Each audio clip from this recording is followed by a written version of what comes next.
ለአጋንንቶች መቅሰፍት መሆን ትተን አስባችሁ ታውቃላችሁ እንዴ? ከእግዚአብሔር ጋር ሚስጥር ማውራት እግዚአብሔር እኮ ነው ያልኩት።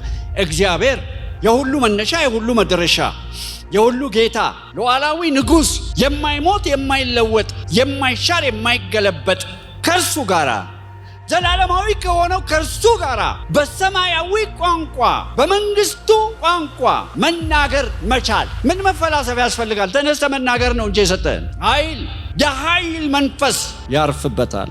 ኃይል የሚፎክሩ ሰዎች ነበሩ። እኛንን ተናጋሪዎች ናቸው መሰለኝ። ጳውሎስ ምን ሰውነቱም ደካማ ነው፣ ንግግርም አይችልም፣ ደብዳቤው ነው ከባድ ምናምን ይሉታል። ቆይ እመጣለሁ አለ። እመጣላቸዋለሁ። የእነዚህን ትዕቢተኞች ቃላቸውን ሳይሆን ኃይላቸውን ማየት እፈልጋለሁ። ምን ማለት እንደሆን ታውቃላችሁ? እስቲ አጋንንት ያመጣ እስቲ ያወጣ ወሬ ብቻ አይደለም ነው። እናንተ ገብቷችሁ እንደሆነ አላውቅም። እኔ ለእኔ ከማይገባኝ ነገር አንዱ ለምሳሌ ሰው የመጽሐፍ ቅዱስ አስተማሪ ነው ከተባለ አጋንንት አያወጣም። ለምን? ዋይ ይሄ ኃይል ውስጣችሁ ገብቶ አርፋችሁ አትቀመጡም ነበር? ከተማይቱ ምድሪቱ በብዙ በተጠቁ ሰዎች ጥቃት በደረሰባቸው ሰዎች እንደተሞላች ብታውቁ። እንደው ባለፈው ጊዜ ነገረችኝ አንድ ቤተ ክርስቲያን እጄ የማልናገረው ዲሞኒክ አታክ ሲያረጓት የሚጸልይላት ሰው አጣች። ጥሩ የመጽሐፍ ቅዱስ ትምህርት አለ እዛ። ዋይ አልኳት። ለምንድን ነው የማይጸልዩልሽ? ኃይሉ ያንተ አይደል? ጉልበቱ ያንተ አይደል? ያንቺ አይደል? አይገርማችሁም? ኢየሱስ ክርስቶስ በምድር ላይ በተመላለሰ ጊዜ አጋንንቶችን ሲያስወጣ፣ በሽተኞችን ሲፈውስ በዚህ አብሮት በነበረ ከመንፈስ ቅዱስ የተነሳ እሱ ደግሞ ዛሬ ከኛ ጋር ነው አለ።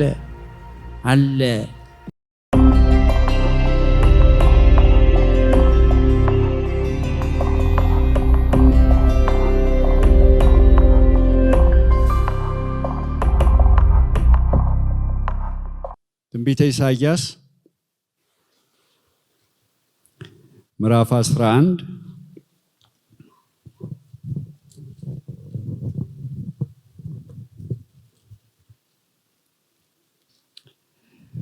ከቁጥር 1 እስከ 5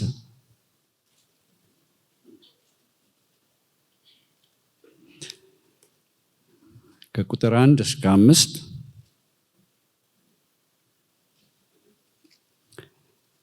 ከእሴይ ግንድ በትር ይወጣል፣ ከስሩም ቁጥቋጥ ያፈራል። የእግዚአብሔር መንፈስ የጥበብና የማስተዋል መንፈስ፣ የምክርና የኃይል መንፈስ፣ የእውቀትና እግዚአብሔርን የመፍራት መንፈስ ያርፍበታል። እግዚአብሔርን በመፍራት ደስታውን ያያል። ዓይኑም እንደምታይ አይፈርድም፣ ጆሮም እንደምትሰማ አይበይንም። ነገር ግን ለድሆች በጽድቅ ይፈርዳል፣ ለምድርም የዋሆች በቅንነት ይበይናል። በአፉም በትር ምድርን ይመታል፣ በከንፈሩም እስትንፋስ ክፉዎችን ይገድላል። የወገቡ መታጠቂያ ጽድቅ፣ የጎኑም መቀነት ታማኝነት ይሆናል ይላል። እኛ በተሰባሰብንበት በዚህ ቦታ ይህንን ስፍራ ይህንን ስብሰባ ይህን መሰባሰብ ይህን ጉባኤ ልዩ የሚያደርገው የመንፈስ ቅዱስ መገኘት ነው። መንፈስ ቅዱስ ከኛ ጋራ መሆኑ ነው። የእግዚአብሔር ድምፅ በዚህ ስፍራ መኖሩ ነው። ይታያችሁ ሰማይና ምድርን የፈጠረ አምላክ ለእኛ ሲናገረን ሊያስገርመን ሊያስደስተን ሁልጊዜ ምስጋና ርዕስ ሊሆነን የሚገባ ጉዳይ ነው። ሊናገረን ብቻ አይደለም።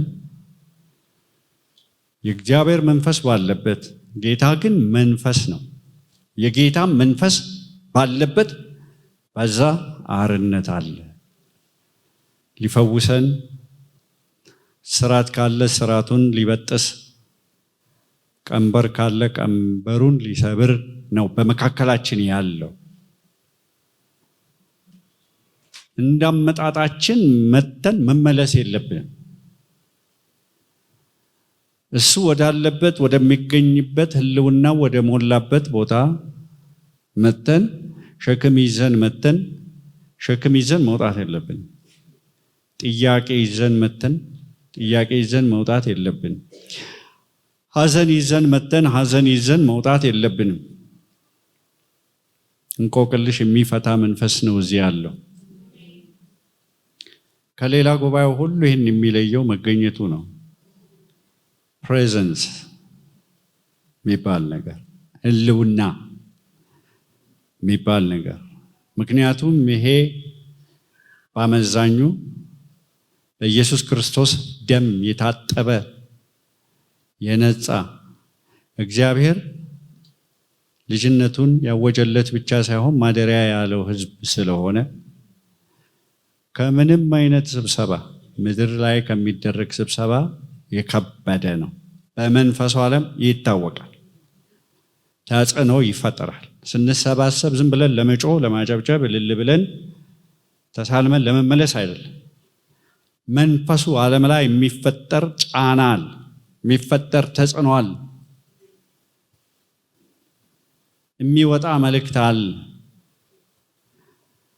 አንዳንዶቻችን ወደ ቤተ ክርስቲያን እንዳንመጣ የሚታገሉን ለዚህ ነው። ኢሳይያስ 11 ኢሳይያስ እንግዲህ በእስራኤል ከተነሱ ነቢያት በጣም ታላቅ ከሆኑት መካከል ነው። ስለ ጌታ ስለ ኢየሱስ ክርስቶስ በጣም ግልጽ ገሃድ በሆነ መንገድ በድፍረት ከተናገሩት መካከል ኢሳይያስ ነው። ይሄ መጽሐፍ የኢሳይያስ መጽሐፍ፣ ኢሳይያስ ትንቢት ወይ ብሉይ ኪዳን የአይሁድ እንደሆነ ታውቃላችሁና ሁሉ ጊዜ ወንደር አደርጋለሁ፣ ሁሉ ጊዜ ገርመኛል። ኢሳይያስ አሁን 53ን ሲያነቡ ምንድነው የሚሉት? በግልጽ ነው የሚናገረው ስለ ኢየሱስ በማያወላዳ በማያሻማ መንገድ በእነሱ መጽሐፍ ግን ሪጀክት አድርገውታል። ወደ ገዛ ወገኖቹ መጣር ግን አልተቀበሉትም ይላል እና ይገርመኛል። ኦፍ ኮርስ ሜሲያኒክ ጁስ የሚባሉ ጌታ እየለወጣቸው ያሉ አይሁዶች አሉ። ግን ያመፁና ያልተቀበሉት ደግሞ እንዳሉ እናውቃለን። ልበ ደንዳና ለመሆን የፈቀዱ ማለት ነው። በዚህም ላይ ስለ ኢየሱስ ክርስቶስ ነው የሚናገረው። ከእሴይ ግንድ በትር ይወጣል ብሎ ይናገራል። ከስሩም ቁጥቋጥ ያፈራል። ለኢየሱስ ክርስቶስ ነው የሚናገረው። አንድ ጊዜ ጌታ ኢየሱስ ክርስቶስ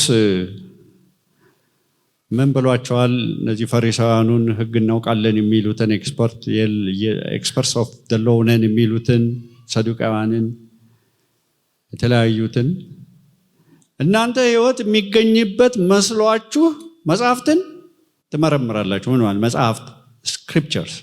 ስክሪፕቸርን ትመረምራላችሁ። ፔንታቱክን ታያላችሁ፣ ቶራውን ታያላችሁ፣ መዝሙራትን ታጠናላችሁ፣ ቅኔዎቹን ታጠናላችሁ፣ ትንቢቶቹን ትመረምራላችሁ። እነሱ ሁሉ ግን የሚናገሩ ስለ እኔ ነው አለ። አይገርማችሁም? ይሄ መጽሐፍ በሙሉ የሚናገረው ስለ ኢየሱስ ነው። ከዘፍጥረት 3 ጀምሮ፣ ለነገሩ ከምዕራፍ 1ም ጀምሮ፣ ግን ምዕራፍ 3 ላይ በግልጽ ይናገራል የሴቲቱ ዘር የእባቡን ራስ የሚቀጠቅጥ እንደሆነ። አዲስ ኪዳን ከአዲስ ኪዳን ይልቅ በብሉይ ኪዳን ውስጥ ተጠቅጥቆ እንዳለ ታውቃላችሁ። መጽሐፍት ስለ ኢየሱስ ይናገራሉ። መላእክት ስለ ኢየሱስ ይዘምራሉ። ነቢያት ስለ ኢየሱስ ይተነብያሉ። የመጽሐፉ መካከለኛ መልእክት፣ ሙሽራ የሆነው መልእክት፣ አንኳር የሆነው መልእክት ኢየሱስ ክርስቶስ ነው። ዞሮ ዞሮ እሱ ላይ ነው የታሪክ መነሻም እሱ ነው፣ የታሪክ መደምደሚያም እሱ ነው። ስለዚህ ስለሱ ነው እየተናገረ ያለው። ከእሴይ ግንድ በትር ይወጣል፣ ከስሩም ቁጥቋጥ ያፈራል ይላል። ስለማን ነው የሚናገረው ካላችሁ፣ ስለ እሴይ ልጅ ስለ ዳዊት፣ ስለ ንጉሱ ዳዊት ነው የሚተነብየው። ከሚገርመኝ ነገር አንደኛው ጌታ ኢየሱስ ክርስቶስ መለኮት ሆኖ ሳለ አምላክ ሆኖ ሳለ የዳዊት ልጅ ተብሎ ለመጠራት መፍቀዱ መውረዱ ስለዛ ግንድ ነው፣ ስለ ዳዊት ቤት ነው እየተናገረ ያለው ይሄ ክፍል። ከዛ ግንድ ነው የሚመጣው እያለ ነው እየተናገረ ያለው። አንድ ቦታ እንደዚሁ ቻሌንጅ አድርጓቸዋል። ከዛ በኋላ ጥያቄ ለመጠየቅ እስኪፈሩ ድረስ እግዚአብሔር ጌታዬን ጠላቶችን የእግር መረገጫ እስካደርግልህ ድረስ በቀኜ ተቀመጥ አለው። እንግዲያውስ ዳዊት ራሱ ጌታዬ ብሎ ከጠራው ጀሆቫ አዶኒን ጠላቶችን የእግር መረገጫ እስካደርግልህ ድረስ፣ እንግዲያውስ ራሱ ዳዊት ጌታ ብሎ ከጠራው እንዴት ልጁ ሊሆን ይችላል የሚል በጣም ቻሌንጅ የሚያደርግ ጥያቄ ጠይቀዋቸዋል። ጌታ ኢየሱስ ክርስቶስ የመጣው ከዳዊት ግንድ ነው፣ ከዳዊት ዘር ነው። የጸጋን ክብደት፣ የጸጋን ውበት፣ የጸጋን እጹብ ድንቅነት በዚህ ታያላችሁ። ምክንያቱም ዳዊት እግዚአብሔር ራሱ የጠራው ሰው ነው፣ እግዚአብሔር ራሱ የመረጠው ሰው ነው። ነገር ግን ፐርፌክት አልነበረም። እንደ ልቤ የሆነ ሰው ፈቃዴንም የሚያደርግ ብሎ እግዚአብሔር እንደመረጠው እናውቃለን። ነገር ግን ጣቢያም የቀላቀለ ሰው ነው ዳዊት። ዝሙት የሰራ ሰው ነው ዳዊት። አይገርማችሁም? ኃጢአቱን ለመሸፈን ብሎ ሰው ያስገደለ ሰው ነው ዳዊት።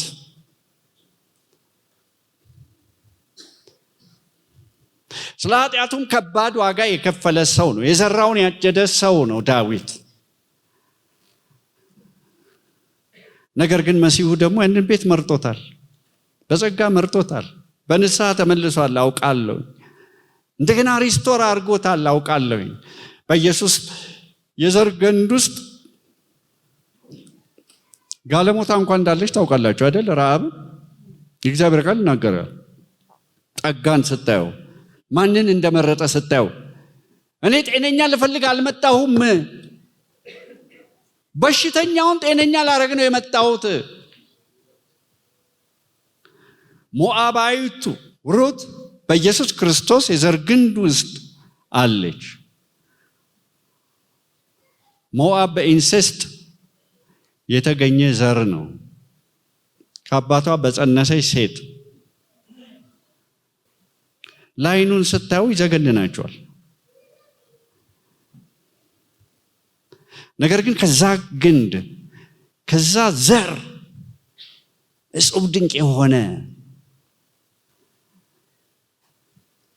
ብራንች እንደሚወጣ የተነበየ በትር ይወጣል፣ አሕዛብን የሚቀጠቅጥ ከስሩም ቁጥቋጥ ያፈራል። የዳዊትን መንግስት የሚያስቀጥል የእግዚአብሔር የተስፋ ቃል አይለወጥምና፣ የእግዚአብሔር የተስፋ ቃል አይሻርምና፣ እኔ አምላካችሁ አልለወጥም፣ ስለዚህ እናንተ ያዕቆብ ልጆች ሆይ የጠፋችሁ አይደላችሁም ብሎ እንደተናገረ ሰው ቃል ኪዳኑን ያፈርሳል እንጂ እግዚአብሔር ቃል ኪዳኑን አያፈርስምና ከዛ ግንድ ይወጣል፣ ይመጣል፣ የዳዊት ልጅ ይባላል። የዳዊት ልጅ ማረኝ ብለው ሲጮሁ ቅር አይሰኝም፣ ምንም እንኳን ፐርፌክት ባይሆንም ያ ግንድ። ከዛ በኋላ እንደዚህ ይላል፣ ይወጣል ከስሩም ቁጥቋጥ ያፈራል ካለ በኋላ የእግዚአብሔር መንፈስ ያርፍበታል። ዛሬ ቻሌንጅ ላረጋችሁ የምፈልገው በእናንተም አልፎ ሌሎችን የእግዚአብሔር ልጅ ኢየሱስ ክርስቶስ መለኮት የነበረ ከዘላለም የነበረ አልፋና ኦሜጋው እኛን መስሎ ስጋ ለብሶ የመጣው እርሱ የእግዚአብሔር መንፈስ ካልፈለገው የእግዚአብሔር መንፈስ ካስፈለገው እኛማ እንዴት የበለጠ አያስፈልገንም? በመንፈስ ቅዱስ ተጸነሰ፣ በመንፈስ ቅዱስ ተወለደ፣ በመንፈስ ቅዱስ አደገ፣ በሞገስ በጥበብ አደገ፣ በሰውም በእግዚአብሔርም ፊት አደገ፣ በመንፈስ ቅዱስ ኃይል በሰው ፊት ተገለጠ፣ በመንፈስ ቅዱስ የታሰሩትን ፈታ፣ የታመሙትን ፈወሰ፣ በመንፈስ ቅዱስ ኃይል ሙታንን አስነሳ። በመለኮትነቱ አልነበረም፣ አትሳሳቱ። ስለ መለኮትነቱማ መቀማት እንደሚገባ ነገር አልቆጠረውም ይላል። ወደ ጎን አደረገው። መለኮትነቱ ተቋረጠ አቆመ ማለት አይደለም፣ ነገር ግን ወደ ጎን አደረገው ይላል። ሰው ሆነ፣ ፍጹም ሰው ሆነ። በመንፈስ ቅዱስ በውሃ ላይ ተራመደ። በመንፈስ ቅዱስ ስልጣን ተናገረ። የመንፈስ ቅዱስ እጅ፣ የመንፈስ ቅዱስ ቅባት፣ የመንፈስ ቅዱስ ኃይል፣ የመንፈስ ቅዱስ አብሮት በላዩ ላይ ስለነበረ ሲናገር የሚሰሙት ሁሉ በቃሉ ላይ ተንጠልጥለውበት ነበር ይላል። ወደ ገዛ ከተማ ወዳደገበት ከተማ እንኳን ሲመለስ ከአፉ ከሚወጣው ከዘጋው ቃል የተነሳ ተገረሙ ይላል። ፕሬዘንስ አለው ቃሉ። እኔ የምናገራችሁ ቃል ሕይወትም ነው እውነትም ነው። ፕሬዘንስ ያመጣል ማለት ነው። ነገር ግን ኦፍ ኮርስ ተሰናክለውበታል።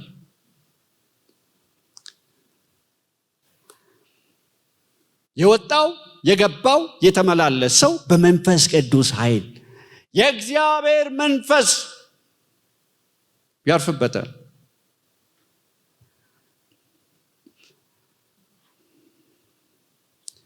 በመንፈስ ቅዱስ ኃይል ተመላለሰ፣ በመንፈስ ቅዱስ ኃይል አስተማረ፣ በመንፈስ ቅዱስ ኃይል ፈወሰ፣ በመንፈስ ቅዱስ ኃይል ሰበከ፣ በመንፈስ ቅዱስ ኃይል ተመላለሰ። ከሞተ በኋላ በመንፈስ ቅዱስ ኃይል ተነሳ። ኢየሱስ ክርስቶስን ከሙታን ያስነሳ ያ መንፈስ ራሱ በእኛ ውስጥ መኖሩ፣ በእኔ ውስጥ ማደሩ፣ በአንተ ውስጥ ማደሩ፣ በአንቺ ውስጥ ማደሩ፣ በደሙ በታጠማችሁ ሰዎች ውስጥ ማደሩ ያስገርማችኋል ወይ? ያስደንቃችኋል ወይ? ለእናንተ የምስጋና የግርምት ምክንያት ነው ወይ?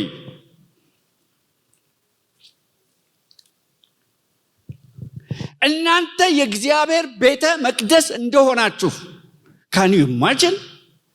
እናንተ የእግዚአብሔር ቤተ መቅደስ እንደሆናችሁ የእግዚአብሔር መንፈስ በውስጣችሁ እንደሚኖር አታውቁም ወይ የሚል ጥያቄ ጳውሎስ ይጠይቃል። ረስተዋል ማለት ነው። ቢረሱ ነው።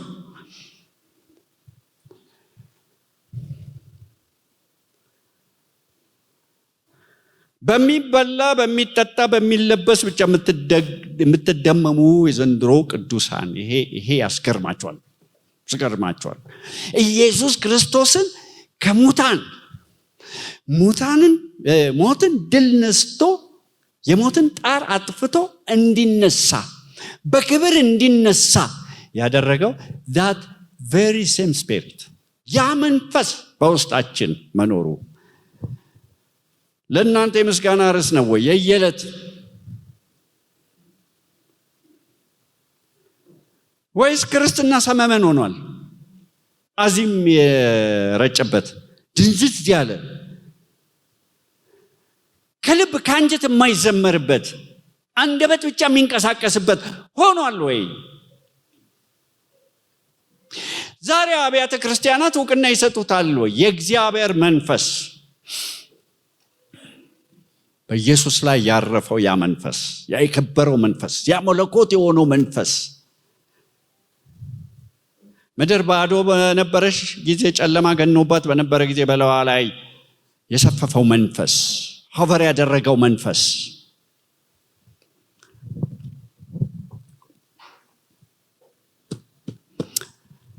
በኢየሱስ ላይ እንደሚያርፍበት ተተነበየ። ያ በኢየሱስ ላይ ያረፈው መንፈስ በጴንጤቆስጤ ቀን ጴጥሮስ ሲናገር ያለውን ታውቃላችሁ። ከትንቢተ ኢዮኤል ላይ ጠቅሶ እነዚህ ሰዎች ሰክረው ነው ተብሎ ሰዎች ሲሳለቁ ነው እናንተ እንደምትሉት ገና ጠዋት 3ኛ ሰዓት ነው፣ የሰከሩ ሰዎች አይደሉም። ይህ በኢዮኤል የተጻፈው ነው። በመጨረሻው ቀን እንደዚህ ይሆናል፣ ሥጋ በለበሰ ሁሉ ላይ ከመንፈሴ አፈሳለሁ፣ ወንዶችና ሴቶች ልጆቻችሁ ትንቢት ይናገራሉ፣ ጎበዞቻችሁ ራእይ ያያሉ፣ ጣቢያ አይቀላቅሉም፣ አይቃዡም፣ አንድ ገመድ ለአንገታቸው አይመኙም፣ በረከኛ በጠጣው አይሉም። ራእይ አላቸው። ለምን እንደሚኖሩ ያውቃሉ፣ ከየት እንደመጡ ያውቃሉ፣ ምን ላይ እንደቆሙ ያውቃሉ፣ ወዴት እንደሚሄዱ ያውቃሉ። እነሱ ራእይ ያያሉ ብቻ አይደለም፣ ሽማግሌዎቻቸው ህልም ያልማሉ። ሲቃዡ ሲገላበጡ አይደለም የሚያድሩት። because the spirit of God is upon them። የእግዚአብሔር መንፈስ ያርፍበታል። እሱ ካስፈለገው አንተማ እንዴት፣ አንቺማ እንዴት፣ አብያተ ክርስቲያናትማ እንዴት፣ እኛማ እንዴት። ያለሱ ምንም ናችሁ፣ ያለሱ ምንም ነን። ክርስትና የተውኔት ጉዳይ አይደለም፣ የድራማ ጉዳይ አይደለም።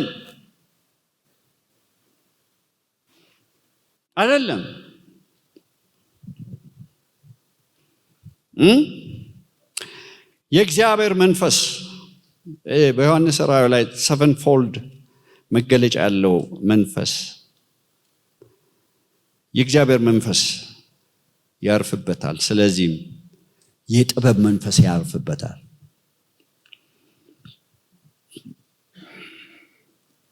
ይሄ ስለ ምድራዊ ጥበብ አይደለም የሚያወራው፣ ስለ ሰማያዊ ጥበብ ያርፍበታል።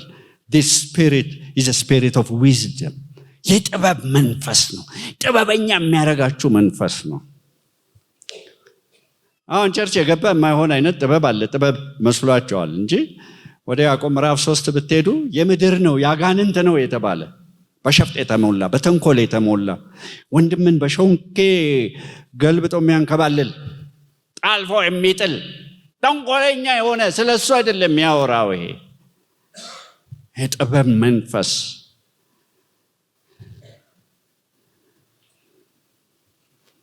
በደርግ ጊዜ አንድ ከባድ የህዳር ጸሎት ነበረን። ከባድ ከዚህ በፊት ደጋግሜ ስናገር እንደሰማችሁ ጢስ ቤት መጥቶ ሲሞላ ያየሁበት የመጀመሪያው ፕሮግራም አለ። ግን በድፍረት ነው። የዛን ጊዜ ሰው ይታፈሳል፣ ማዕከላዊ ይወሰዳል፣ እግሩ ተገልብጦ ይገረፋል፣ ወፌላላ ይገረፋል፣ አፍ ውስጥ አቧራ የጠጣ ደም የራሰ የካልሲ ኳስ አፍ ውስጥ እንዳይጮህ ተከቶ ማለት ነው።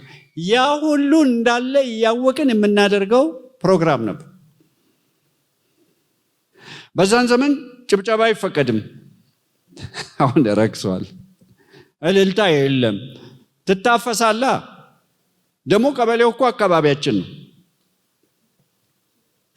በኋላ የተወሰኑ ወገኖች መጡና ሰው ታሳፍሳላችሁ፣ ሰው ችግር ላይ ትጥላላችሁ እና ይህም ፕሮግራም ሰው እየጨመረ ስለሄደ አቆመዋል። ሰው እየጨመረ ሄዶ የሚሉ 7 ሰው ደርሶ ነው። አይገርምም?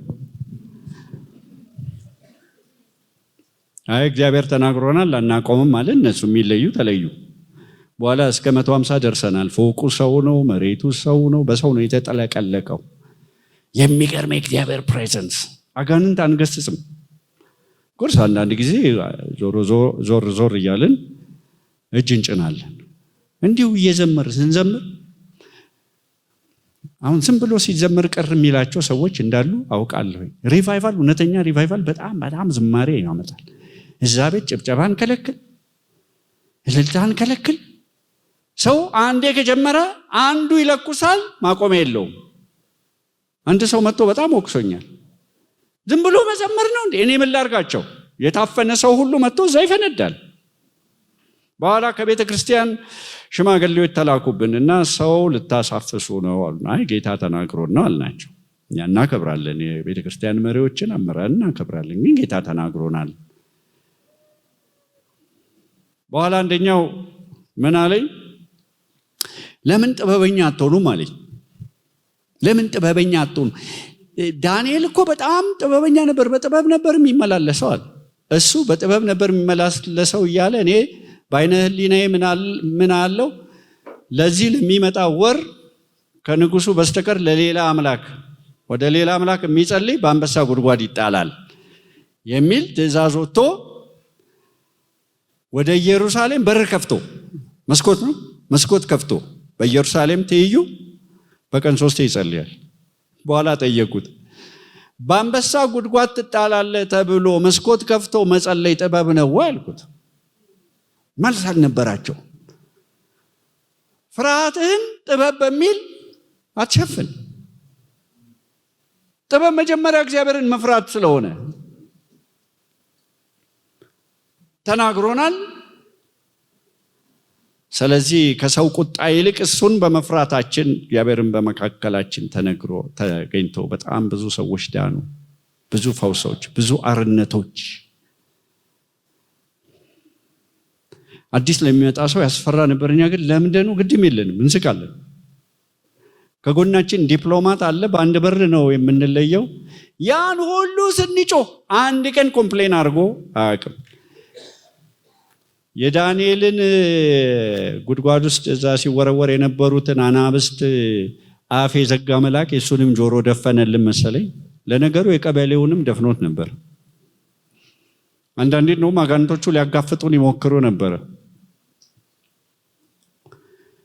አንድ ቀን አምልጣ ታች ቤዝመንት ነው የምንጸልየው። ከላይ ሲጮሁ ታች አውርደን ነው ወገኖች አሉ የሚያወጡት።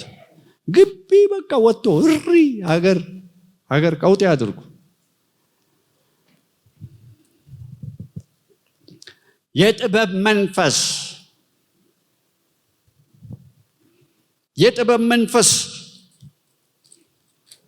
ያርፍበታል። የጥበብ መንፈስ ብቻ አይደለም ግን የማስተዋል መንፈስ ቅዱስ ነው። ጥበብ የሚሰጥ መንፈስ ቅዱስ፣ ማስተዋል የሚሰጥ መንፈስ ቅዱስ ነው። ማስተዋል ምንድን ነው ካላችሁ እኔ በቀላሉ የምረዳው ማስተዋል ማለት እግዚአብሔር የሚናገረውን ለዘመኑ ያለውን መልእክት ሲናገር እንደፈለገን መተርጎም ሳይሆን እሱ ለማለት የፈለገውን መረዳት ማለት ነው ማስተዋል። ጌታ ከዚህ የተነሳ ወቅሷቸዋል አይደል? ሰማዩ እንደዚህ ሲሆን እንደዚህ ሊሆን ነው ትላላችሁ፣ ማታ ሲቀላ ዝናብ ሊመጣ ነው ትላላችሁ። የሰማዩን ፊትማ መለየት ታውቃላችሁ፣ የዘመኑን መንፈስ ግን የማትረዱት ለምንድን ነው? ዲዘርን እያደረግን ነው ወይ? ምን እየሆነ ነው? ምን እየተባለ ነው? ምን እየተነገረ ነው?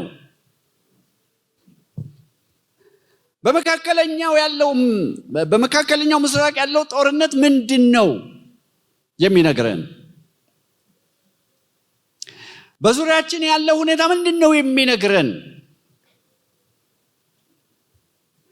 ይህ ብዙ ሚዲያ ብዙ አስተያየት በመስማት በማድመጥ የሚመጣ ሳይሆን ከመንፈስ ቅዱስ ጋር በመናበብ በመነጋገር። መንፈስ ቅዱስ ተንሳፋፊ ደመና አይደለም።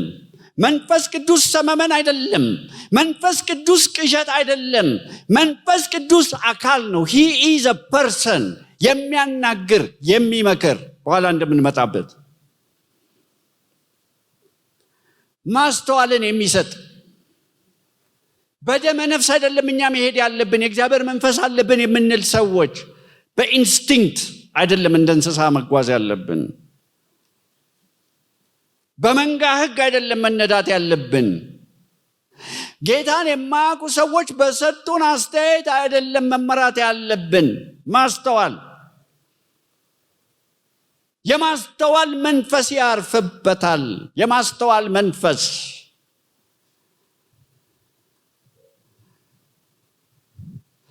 ይገርማቸዋል። መንፈስ ቅዱስ በላዩ ላይ ስለነበረ ሰዎችን ይወዳል እንጂ ሰዎችን ግን አያምንም።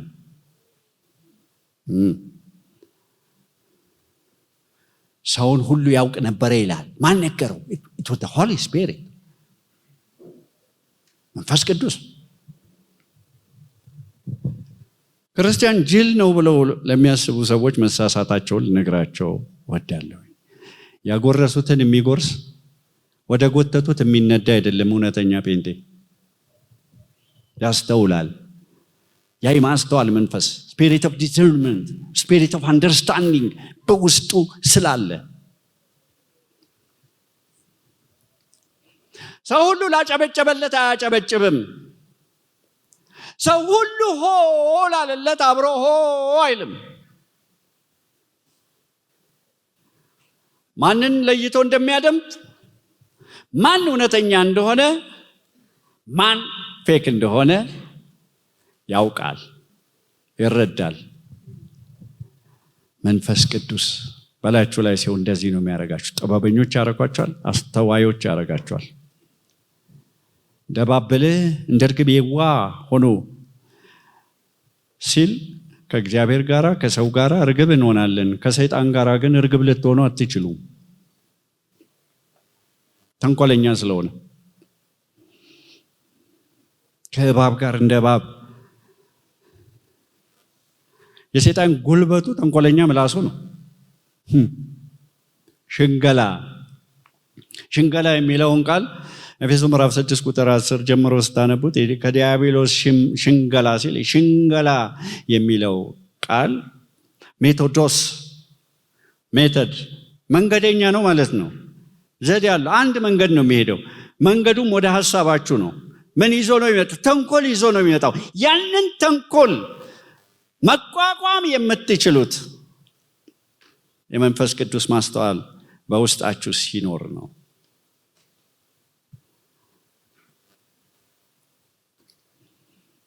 የማስተዋል መንፈስ እና የምክር መንፈስ። ለጌታ ለኢየሱስ ክርስቶስ ከተሰጡት ስሞች አንደኛው ምንድን ነው? ይመክራል ነው አይደል? ድንቅ ነው ይላል፣ ወንደርፉል ነው ይላል። ከዛም ካውንስለር ነው ይላል፣ ይመክራል ይላል። ዳዊት በዚህ በጣም የታደለ ሰው ነው። ቅድም እንደነገርኳችሁ ከወደቀበት ውድቀት ውጭ በጣም ብልህ የሆነ ሰው ነው። ሳያማክር አያወጣም።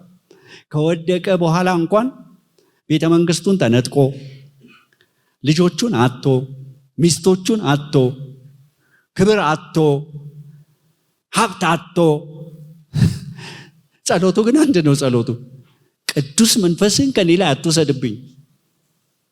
ያለሱ ሁሉ ነገር በዜሮ እንደሚጣፋ አበክሮ ያውቃል። ገመድ በአማረ ስፍራ ወደቀችልኝ፣ ርስቴም ተዋበችልኝ። እንዴት እንደዛ ሆነልህ? የመከረኝን እግዚአብሔርን አመሰግናለሁ።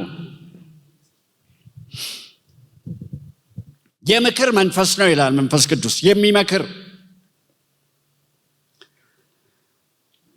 በራሴ ሐሳብ፣ በራሴ ዘዴ፣ በራሴ ማስተዋል ተደግፌ በሄድኩባቸው ጊዜዎች በሙሉ ከስር ያለው አውቃለሁ፣ መሰክራለሁ። ግን እርሱ መርቶኝ፣ እርሱ ነግሮኝ፣ ድምፁን ሰምቼ አንድ ቀንም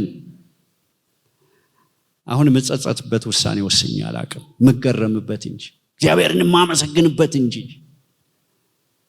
መታደሌን የምገረምበት እንጂ።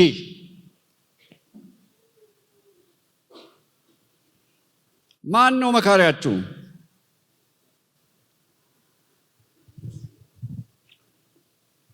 አንዳንድ መካሪዎች ክፉ መካሪዎች ናቸው። የአኪጦፌል አይነት ቃላቸው ከዘይት የለሰለሰ ነው። ነገር ግን ገደል የሚከቷችሁ ናችሁ። እኔ የሚገርመኝ ስለ አኪጦፌል ምክሩ እንደ እግዚአብሔር ምክር ነበረች የሚለው ይገርመኛል። ምን አይነት ኢፌክቲቭ ቢሆን ነው ምክሩ? ግን በግልባችሁ ስታዩት ዳት ሚንስ የእግዚአብሔር ምክር መሬት አውድቅም ማለት ነው። በሄደበት ቦታ ሁሉ ለዳዊት ድል ሰጠው። የትላንቱን ምክር እንኳን ዛሬ አይደግምም። ትላንት አሸንፎ ድል ነስቶ ነገ ሌላ ሰልፍ ሲመጣ ልውጣ ወይ ብሎ ይጠይቃል። አትውጣ፣ እንዴት ላድርግ? በዚህ መንገድ አድርገው እና ይሄ ሰውዬ በሄደበት ሁሉ ድል ቢጎናጸፍ ምን ይገርማል? እግዚአብሔር ለሽንፈት የጠራው አንድም ሰው የለም። ግን ትሰማለህ ወይ ነው? ወይስ አመፀኛ በግ ነህ ወይ ነው? የምክር መንፈስ ያርፍበታል። መካሪ ነው። የተመከረ ሰው ነው በትክክል መምከር የሚችለው። የተጽናና ሰው በትክክል ማጽናናት እንደሚችል ማለት ነው። የርኅራኄ አባት የመጽናናት ሁሉ አምላክ እርሱ በሐዘናችን ሁሉ ያጽናናናል ካለ በኋላ እኛ ደግሞ በሐዘን ውስጥ ያሉትን እናጽናናለን። የምክር መንፈስ የምክር ብቻ ግን አይደለም፣ የኃይል ደግሞ መንፈስ ኃይል። ክርስትና ወሬ ብቻ አይደለም፣ ኃይል መገለጥ አለበት። አጋንንቶች መውጣት አለባቸው። ይሄ ለተወሰኑ ለተቀቡ ለተባሉ የሚሰጣቸው አይደለም፣ በስሙ ላመኑ ሁሉ እንጂ። ሰዎችን እንዲፈውስ የእግዚአብሔር ኃይል የመንፈስ ቅዱስ ኃይል የመንፈስ ኃይል ሆነለት ይላል ስለ ኢየሱስ ክርስቶስ። አንዳንዴ እንደውም ከሱ ጋር ከነበረው ከመንፈስ ቅዱስ ፕሬዘንስ የተነሳ መገሰጽም አያስፈልገው።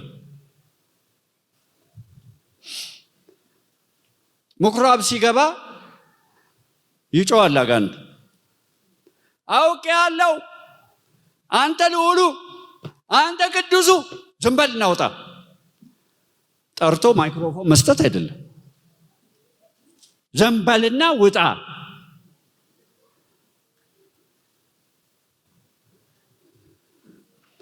እሳት ይዞ ካስለፈለፈው ይለፍልፍ አጋንንት። እኔ ግን ሆን ብዬ ቆስቁሼ አላናገርም። ምን ቦጣኝ?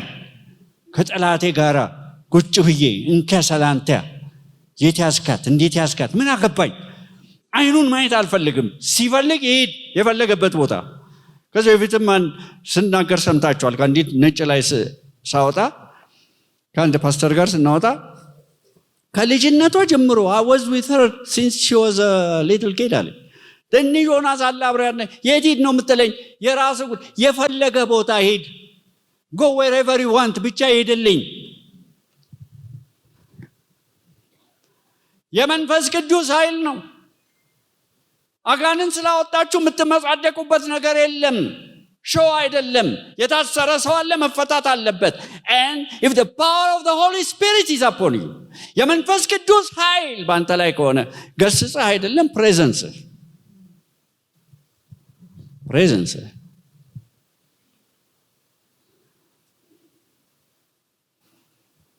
አንድ በጣም አጋንንት የሚያወጣ ወዳጄ በጣም ስለሚያወጣ ነው መሰለኝ አንዴ ሚኒባስ ውስጥ ስገባ ሴንስ አረኩ አለ። በኢየሱስ ጮኸ አለ። ወራጅ አለ ብሎ የሚወርደው አገልጋዩ ራስ አስጮኸ እንዴት ትወርዳለህ አልኩት። እንዴ ቀጥቅጡኝ አለኝ። ታክሲ ውስጥ አግኝተው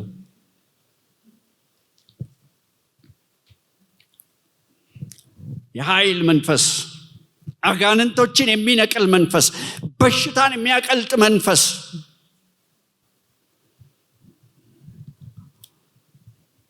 እስራትን የሚበጥስ ታሪክን የሚለውጥ ኤንግዛይቲን የሚያራግፍ። በነገራችን ላይ ነጯ የጸለይንላት ባይፖላር ነበረች። it was a spirit። ገና ሰዓት ጸልዩልኝ ብላ መጣ። ስትንበረከክ 2 እባብ ላይዋ ላይ ተጠምጥሟል። አንድ ቦታ ላይ ምስክርነት ይላል። ለካ አንደኛው እባብ ወደ አንድ ጽንፍ፣ አንደኛው እባብ ወደ ሌላ ጽንፍ ይጎትታታል። 2 ሰዓት ተኩል ፈጀብን።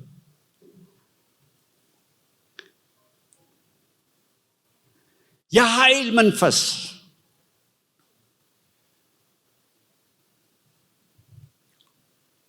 አሁን የአደባባይ ሚስጥራችን ነው። ታማሚዎች መሆናችን፣ ዲፕሬስድ መሆናችን፣ ዲፕሬስድ ለሆኑ ሰዎች ተጠርተን እያለ ሐዘንተኞች መሆናችን፣ ቆዛሚዎች መሆናችን፣ ጨለምተኞች መሆናችን፣ ተስፋ ቆራጮች መሆናችን፣ ተስፋ ቀጣዮች ሆነን እያለ because you are not recognizing the spirit ከኛ ጋር ላለው ለመንፈስ ቅዱስ ዕውቅና ስላልሰጠን ስላልገባን እንዴት እጹብ ድንቅ የሆነ ነገር እንደሆነ ስላልገባን በመንፈስ ቅዱስ መሞላት በልሳን መናገር ያውን ሚዲያዎች ላይ ሲነጋገሩ አለ መከራከር ለምን እኔ ልሳን መነከራከሪያም እንደሚሆን አላውቅም። ሶስት ነገር እኮ ነገረን አይደል? ሚስጥር ከእግዚአብሔር ጋር ያወራል፣ ራሱን ያንጻል፣ ሲተረጉም ደግሞ ጉባኤ ያንጻል። በቃ ምን ነው ትፈልጉት? በግልጽ የተጻፈ ነገር ምን እንደሚያፈላስፈንም አላውቅም። መገረም ትተን መናገር ትተን ለአጋንንቶች መቅሰፍት መሆን ትተን አስባችሁ ታውቃላችሁ እንዴ? ከእግዚአብሔር ጋር ሚስጥር ማውራት እግዚአብሔር እኮ ነው ያልኩት። እግዚአብሔር የሁሉ መነሻ የሁሉ መድረሻ የሁሉ ጌታ ሉዓላዊ ንጉሥ የማይሞት የማይለወጥ የማይሻር የማይገለበጥ ከእርሱ ጋር ዘላለማዊ ከሆነው ከእርሱ ጋር በሰማያዊ ቋንቋ በመንግስቱ ቋንቋ መናገር መቻል ምን መፈላሰፍ ያስፈልጋል? ተነስተ መናገር ነው እንጂ የሰጠን ኃይል የኃይል መንፈስ ያርፍበታል። ኃይል አንደኛ ቆሮንቶስ ምዕራፍ 4 ወደ ቁጥር 19 አካባቢ ብታዩ ምናልባት እዚህኛው ትርጉም ላይ በግልጽ አልተጻፈም እንጂ እዛ የሚፎክሩ ሰዎች ነበሩ። እኛንን ተናጋሪዎች ናቸው መሰለኝ። ጳውሎስ ምን ሰውነቱም ደካማ ነው፣ ንግግርም አይችልም፣ ደብዳቤው ነው ከባድ ምናምን ይሉታል። ቆይ እመጣለሁ አለ። እመጣላቸዋለሁ። የእነዚህን ትዕቢተኞች ቃላቸውን ሳይሆን ኃይላቸውን ማየት እፈልጋለሁ። ምን ማለት እንደሆነ ታውቃላችሁ? እስቲ አጋንንት ያመጣ እስቲ ያወጣ ወሬ ብቻ አይደለም ነው።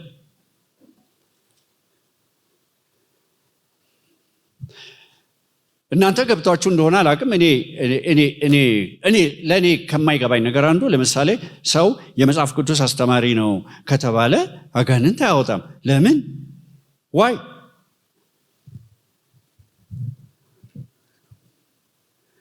ይሄ ኃይል ውስጣችሁ ገብቶ አርፋችሁ አትቀመጡም ነበር? ከተማይቱ ምድሪቱ በብዙ በተጠቁ ሰዎች ጥቃት በደረሰባቸው ሰዎች እንደተሞላች ብታውቁ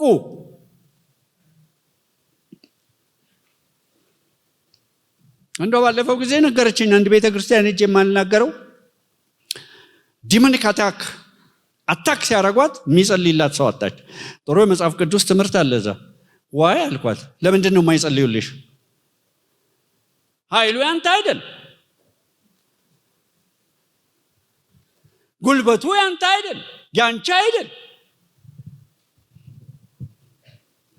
አይገርማችሁም? ኢየሱስ ክርስቶስ በምድር ላይ በተመላለሰ ጊዜ አጋንንቶችን ሲያስወጣ፣ በሽተኞችን ሲፈውስ በዚህ አብሮት በነበረ ከመንፈስ ቅዱስ የተነሳ ነው። እሱ ደግሞ ዛሬ ከኛ ጋር ነው አለ።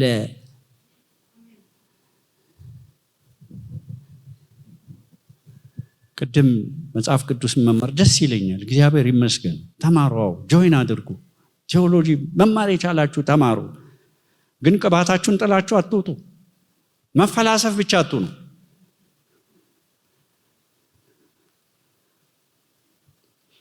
ማንም የተጠማ ቢኖር ወደ እኔ ይምጣና ይጠጣ። የሕይወት ውሃ ወንዝ ከሆዱ ይፈልቃል። የህብረተሰቡን የሚፈውሰው ወንዝ፣ የመንፈስ ቅዱስ ወንዝ እኛ ከጠጣም በኋላ ነው የሚፈልቀው። አንድ ጉንጭ ወንዝ ሆኖ ይወጣል።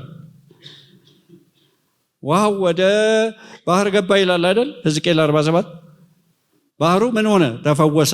አሶች በዙ፣ ነፍሳት የሚበዙት፣ ህብረተሰቡ የሚፈወሰው አንተ በመንፈስ ቅዱስ ኃይል ፍሎ ስታረግ ነው። በግሪኩ በዕብራይስጡ ስትል ብቻ አይደለም። ጥሩ ነው በዕብራይስጡ እኔ እምላለሁ አንዳንዴ፣ በግሪኩ እላለሁ። ቅድምም ብያለሁ መሰለኝ። እሱ ሰው አይፈታም። እሱ የታሰሩትን አይፈታም።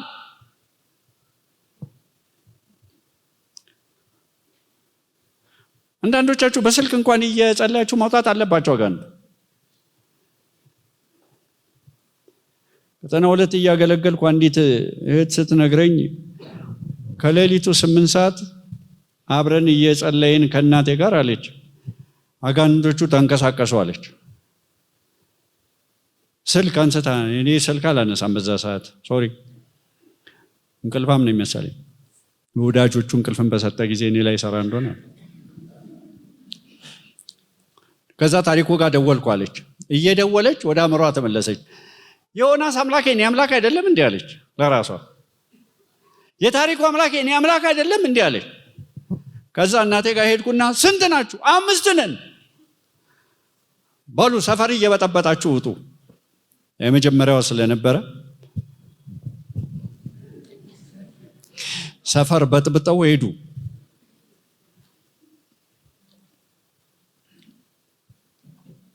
የኃይል መንፈስ እዚህ እኮ ስንት ኃይል የተጠቀጠቀ ሰው ቁጭ ብሎ ምንም አይሰራ እየጎተተ ነቢያት ጋር ሆኖ ይወስዳል። ፌክ ይሁን እውነት እንደሆነ እንኳን ሳያውቅ አንተ ጋር ያለ አንቺ ጋር ያለ አጋንንቶች የሚፈሩት፣ አጋንንቶች እውቅና የሚሰጡት፣ አጋንንቶችን የሚያንቀጠቅጥ እኮ ፍላተር እኮ እያረኳቸው አይደለም። I'm talking about the reality። የሌላችሁን አይደለም እግዚአብሔር አላችሁ የሚለን። አሁን እኔ በየሰፈሩ አጋንን ፍለጋ ሄዱ አላልኩም። መንገድ ላይ ከመጣ ግን ረጋግጠህ እለፍ ነው።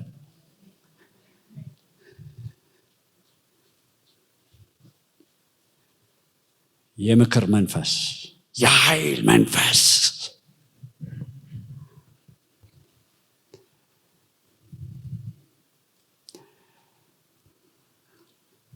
ሰይጣን ምላስ አለው እንጂ ኃይል እግዚአብሔር ነው። እስቲ ኃይል እግዚአብሔር ነው በሉ። እሱ ደግሞ እኔ ጋር አለ በሉ። እስቲ እሱ ደግሞ እኔ ውስጥ አለ በሉ። ዛሬ በኋላ እንጸልይና እንቆስቁሰው እሳቱን። ሪቫይቫል ይነሳ በኢየሱስ ክርስቶስ ስም።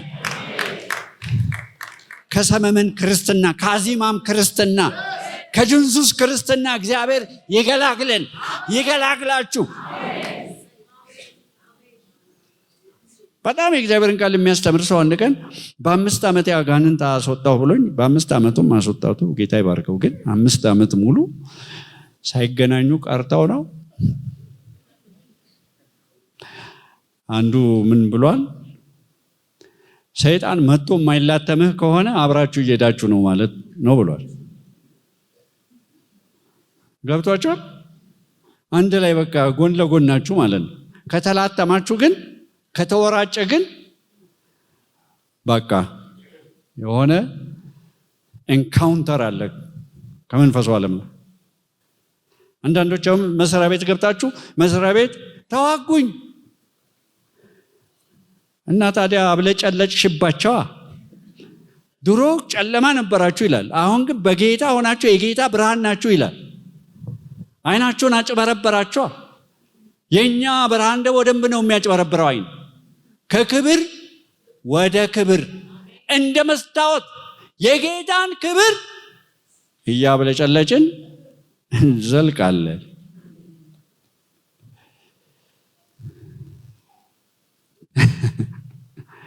ዝም ብላችሁ ነው የምታዩኝ እንደዚህ አይነት ነገር እየተናገር። ቆይ እስቲ አሁን አንድ ነገር ልጠይቃችሁ። የተማረ ሰው አጋንንት ማውጣት ይችላል? 3 ዲግሪ ያለው ሰው አጋንንት ማውጣት ይችላል? 30 ቦቴ ያለው ሰው አጋንንት ማውጣት ይችላል? ብዙ ጦር የሚያዝሰው አጋንንት ማውጣት ይችላል? አንተን ምስኪን ነኝ የምትለው ግን እንዳጋጣሚ ሆኖ የጴንጤ ምስኪን የለውም፣ አንተን ግን ይፈራዋል። ስላልሞከርክ ነው፣ ስላልሞከርሽ ነው። ባለፈውም ብያለሁ መሰለኝ፣ አንዳንድ ሰነፍ ውሰደኝ እያለ ይጸልያል። አንድ አጋንንት እንኳን ሳታወጣ እንዴት ውሰደኝ ትላለህ?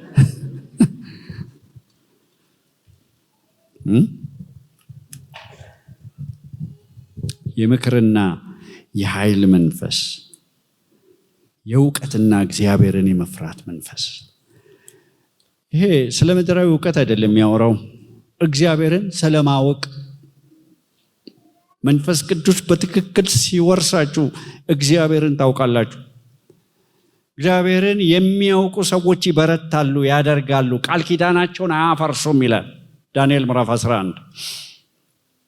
በዲሴፕሽን ዲሲቭድ አይሆኑም። ለምን? እግዚአብሔርን ያውቃሉ። ስፍራ አይለቁም፣ ጣቢያ አይቀላቅሉም። እግዚአብሔርን ስለሚያውቁ፣ ስለ እግዚአብሔር ስለሚያውቁ አይደለም፣ እግዚአብሔርን ፐርሰናሊ ስለሚያውቁት። እግዚአብሔርን ስታውቁት ብዙ ነገር አልናገርም። አንድ ትልቅ የሚሆን አንደኛው ነገር እግዚአብሔርን በእርግጠኝነት ልንገራችሁ ትወዱታላችሁ።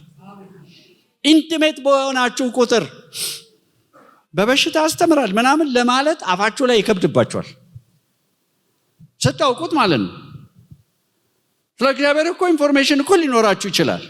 አሁን ሜዳው ላይ ብዙ ነገር አለ እግዚአብሔርን በተመለከተ። ለዚህ ነው ብዙ ሰዎች የሚያውቁ የሚመስላችሁ። ስለ እግዚአብሔር ማወቅ አለ፣ ፐርሰናሊ ማወቅ። ኢዮብም የሚያውቅ ይመስለው ነበር አይደል እንዴ? በመስማት ስለአንተ መስማት ሰምቼ ነበረ አይደል?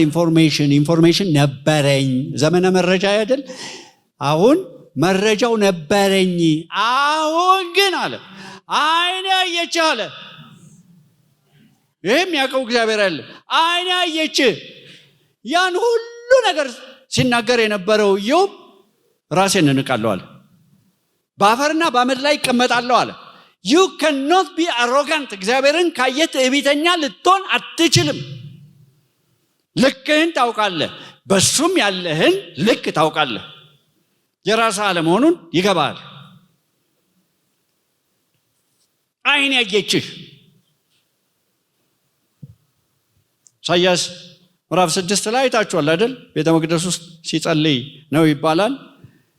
የእግዚአብሔር ክብር ቤቱን ሲሞላው ከጨዋዩ የተነሳ መሰረቱ ተናወጠ ይላል።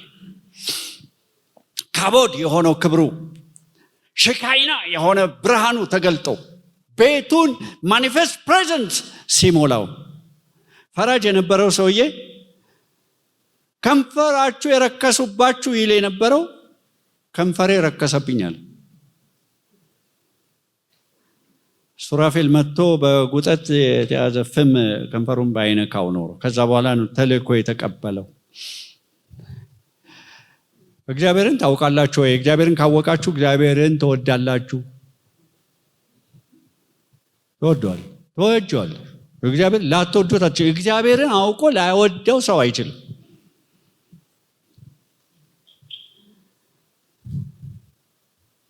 ላይደገፍበት አይችልም።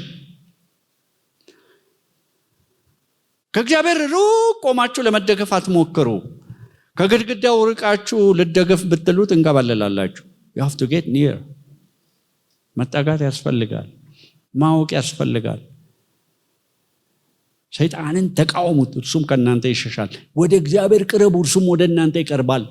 ሁለቱም ኢኒሼቲቭ የኛ ነው። ሰይጣንንም መቃወም የኛ ኢኒሼቲቭ ነው። ወደ እግዚአብሔር መቅረብ የኛ ኢኒሼቲቭ ነው። መምረጥ እንችላለን።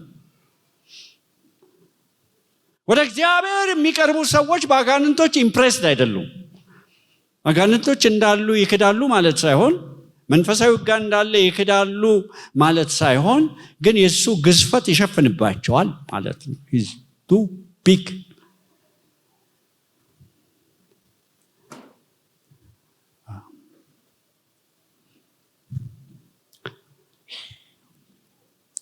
የእውቀት መንፈስ ምናልባት የእውቀት የቃል እውቀት አልጠፋ ሊሆን ይችላል። ግን ይህን ቃል መንፈስ ቅዱስ ካላበራው ማይሰራ ይሆናል። ጌታ ኢየሱስ ለፈሪሳው ምንድነው ያላቸው? ስለ ትራዲሽናችሁ፣ ስለ ወጋችሁ የእግዚአብሔርን ቃል ትሽራላችሁ። እንግሊዘኛው ምንድነው የሚለው? you make the word of God of none effect. ኢፌክት እንደሌለው ሰማይና ምድርን እኮ ፈጥሯል የእግዚአብሔር ቃል። በጣም ኃይለኛ ነው የእግዚአብሔር ቃል። ግን አመከኑት። ምን በማድረግ? ወጋቸውን ከእግዚአብሔር ቃል ይልቅ በማክበር። እኔ ምህረትን እወዳለሁ መስዋዕትን አይደለም ሲላቸው የጣቢያ መቀላቀል ስለተፈጠረ ነው። እግዚአብሔር ለማለት የሚፈልገው ሌላ፣ እነሱ የሚረዱት ሌላ።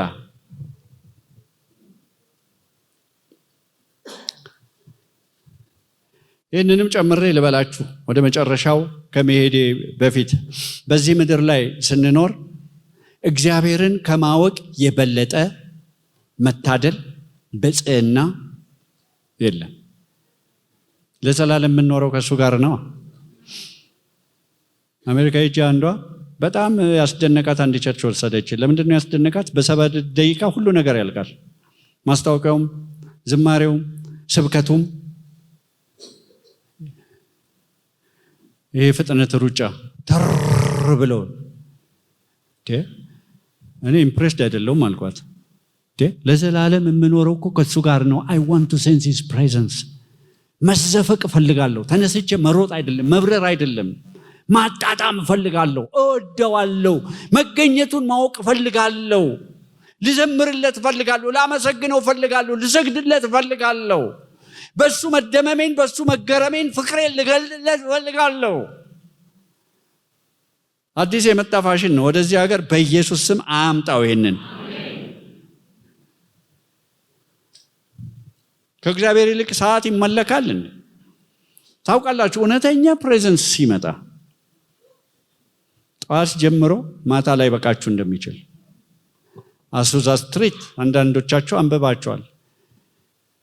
የነበረው የእግዚአብሔር ፕሬዘንስ ገና ቤቱ ጋር ሳይደርሱ ሰዎች ይወድቁ ነበር ማዶ። አንድ ጊዜ እሳት ነዷል ተብሎ እሳት አደጋ መጥቶ የነደደው የመንፈስ ቅዱስ እሳት ነው። 3 ዓመት ተኩል ብታምኑም ባታምኑም ሄዳችሁ ማንበብ ትችላላችሁ። የማቋርጥ ፕሮግራም ሰምታችሁ ታውቃላችሁ? 3 ዓመት ተኩል። ይህ አስበሬ ነው ምንድነው የሚባል የዛሬ ዓመት እንደዚህ አካባቢ እዛ ይህን የመሰለ ትንሽ ሪቫይቫል ተነስቶ ነበር። ወዲያው አጠፉት እንጂ ሰው ሌሊትና ቀን ይዘምራል። አንዳንዶቻችሁ እኮ ፕሬዘንስ ስለማታውቁት how sweet it is።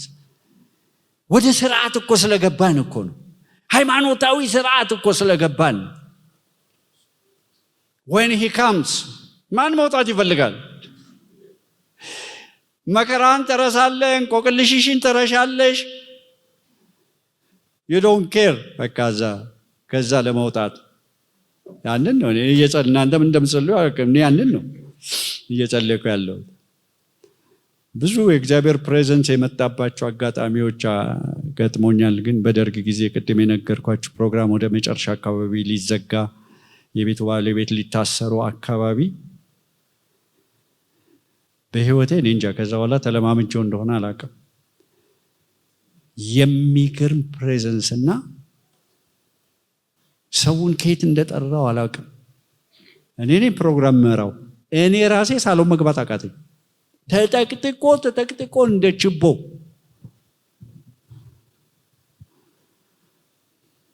እሳቸው ተገፈር አረጉ። መግባት ስላልቻልኩ እኔ ከህዝብ ብዛት የተነሳ ሌሊቱን ሙሉ ቆመን በጌታ ፊት ነው የምነግራችሁ። እኔ እንጂ 1 ሰዓት ሳይመስልን ነው አንግተን ሄድን።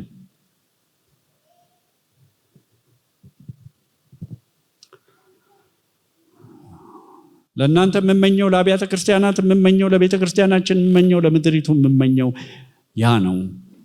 የእግዚአብሔር መንፈስ ባለበት አርነት አለ። በሽታ አይቆምም፣ አጋንንቶች አይቆሙም፣ እንቆቅልሾች ይፈታሉ፣ ታሪክ ይለወጣል። ዝማሬ ፌክ አይሆንም። የልባችን መስዋዕት እኔን እንዴት አዳንከኝ፣ እንዴት ለኔ ሞት። ይህ ብቻ አይደለም። ከዚህ it would be hard to stop።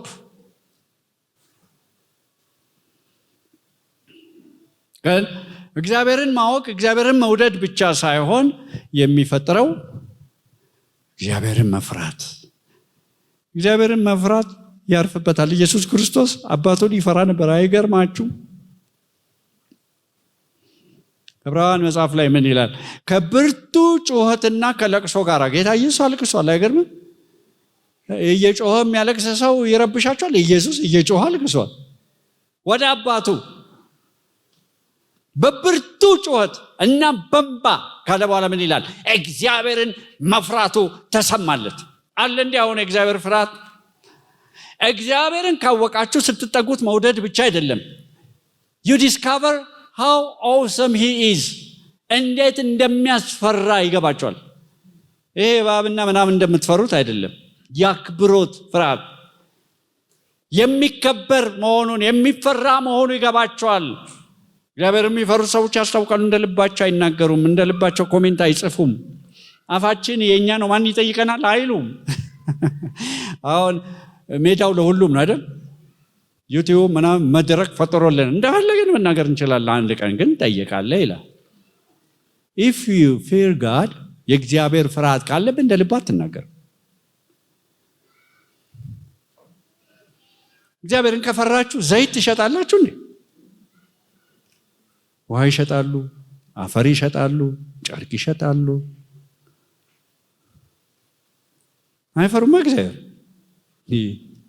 ሩቅ ሰማይ ያለ አይኑ የሞጨሞጨ የጃጃ አንድ ሽማግሌ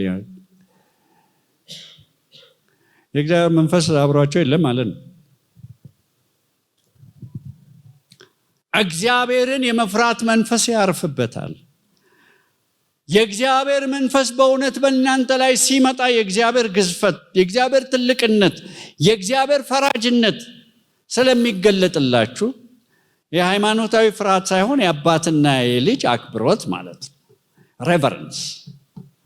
እኔ ጌታ ከሆንክ የጌትነቴ መፈራት፣ አባት ከሆንክ የአባትነቴ ክብር የታል ብሎ ነው የጠየቃቸው። ሚልክያስ ላይ የታል አባት ትላላችሁ፣ የታል የምታከብሩ? ጌታ ትላላችሁ፣ የታል የምትፈሩ?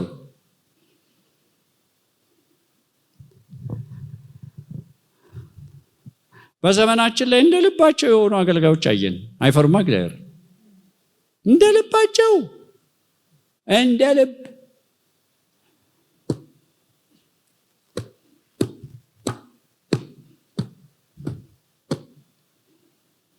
መንፈስ ቅዱስ በላያችሁ ላይ ሲሆን እግዚአብሔርን ትፈራላችሁ። እግዚአብሔርን፣ ምክንያቱም እግዚአብሔር የሚያስፈራ አምላክ ነው። በሕያው እግዚአብሔር እጅ ማውደቅ የሚያስፈራ ነገር ነው ይላል። ስጋን የሚገሉትን ከዛ በኋላ አንዳች ነገር ማድረግ የማይችሉትን እነሱን አትፍሩ፣ እኔ ማን እንደምትፈሩ አሳያችኋለሁ አለ ኢየሱስ። ከገደለ በኋላ ነፍስንም ስጋንም በገሃነም መጣል የሚቻለውን እርሱም ፍሩ። እግዚአብሔር የሚፈራ ምንም ነገር አይፈራም። ከዛ ወዲያ እግዚአብሔርን ካልፈራ ደግሞ ማያስፈራህ ነገር የለም። የጊዜ ጉዳይ ነው። በአዲስ ኪዳን ፈሪሃ እግዚአብሔር የለም የሚሉ ሰዎች ጣቢያ የቀላቀሉ ሰዎች ናቸው። በነገራችን ላይ የብሉይ ኪዳንና የአዲስ ኪዳን እግዚአብሔር አንድ ነው። ኪዳኑ ነው የተለወጠው፣ መጽሐፉም አንድ ነው። ይሄ መጽሐፍ ብሉይም አዲስ ኪዳንም አንድ መጽሐፍ ነው። ዋን ቡክ፣ ሁለት አይደለም። እግዚአብሔሩም ያውን አንድ እግዚአብሔር፣ እሱም የሚከበር የሚፈራ የሚወደድ የሚታመን ቢደገፉበት የማያሳፈር ቢጠሩት የሚመልስ ሕያው የሆነ እግዚአብሔር ነው። እግዚአብሔር አለ። እግዚአብሔር ሕያው ነው። ይህንን ሕያው አምላክ ስለምናመልክ ክብር ምስጋና ለስሙ ይሁን። እግዚአብሔር ይመስገን።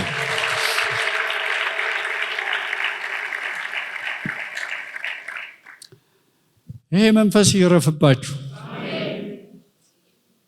ዛሬም ይንካችሁ። ዛሬም ይቆስቁሳችሁ። እስቲ እንጸልይ።